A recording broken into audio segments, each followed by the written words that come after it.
Kilometre का कच्चा रास्ता। दोस्तों, हर्ष और वर्षा एक युवा जोड़े थे जिन्हें यात्रा करना और नई जगहों की खोज करना पसंद था। उन्होंने समुद्री तटों और नाइट लाइफ का आनंद लेने की उम्मीद में अपनी सालगिरह के लिए सोलापुर से गोवा तक बस लेने का फैसला किया। वे शाम को बस में चढ़े और यात्रा की प्रतीक्षा में अपनी सीटों पर बैठ गए। बस में ज़्यादा भीड़ नहीं थी और उनके पास बाईं ओर खिड़की वाली सीट थी।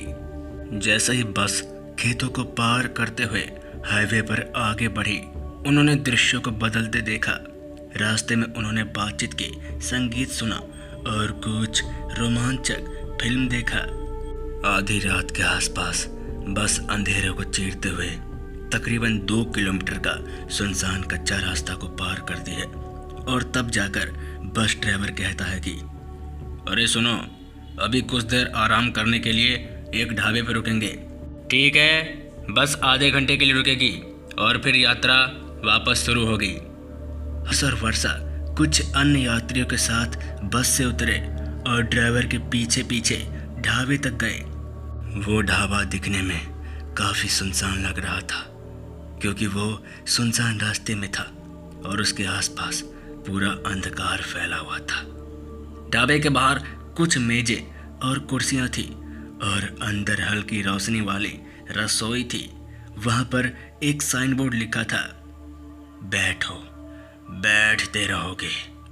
ये पढ़ते ही हर्ष को अपनी रीढ़ में ठंडक महसूस हुई। वर्षा ने उसकी बेचैनी देखी और उसे चिढ़ाया।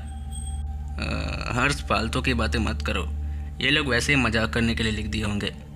चलो कुछ खाने को लेते हैं, मैं भूख से मर रही हूँ। फिर वर्षा हर्ष को ढाबे की ओर खींच ले गई जहाँ ड्राइवर काउंटर के पीछे एक आदमी से कुछ खाने का ऑर्डर कर रहा था। वहाँ वो लोग देखते हैं कि एक लंबी दाढ़ी और पगड़ी के साथ वो बूढ़ा आदमी था। हैरानी की बात तो ये थी कि उस बूढ़े की आंखें हर्ष को ठीक से दिखाई नहीं दे रही थी, जिस वजह से जब हर्ष ने उसकी ओर देखा तो उसे बेचैनी महसूस हुई। लेकिन उसने उसकी भावनाओं को नज़रअंदाज करने की कोशिश की और कुछ पराठे और चाय का ऑर्डर दिया। वे बस के पास एक मेज पर बैठ गए और अपने भोजन का इंतज़ार करने लगे। लेकिन तभी उनके साथ कुछ ऐसा हुआ जिसे देखकर उनके पैरों तले जमीन खिसक गई। दरअसल हुआ कुछ यूं था। तो दोस्तों, मिलते हैं इस कहानी के पार्ट 2 भाग में। तब तक के लिए जय हिंद, जय भारत।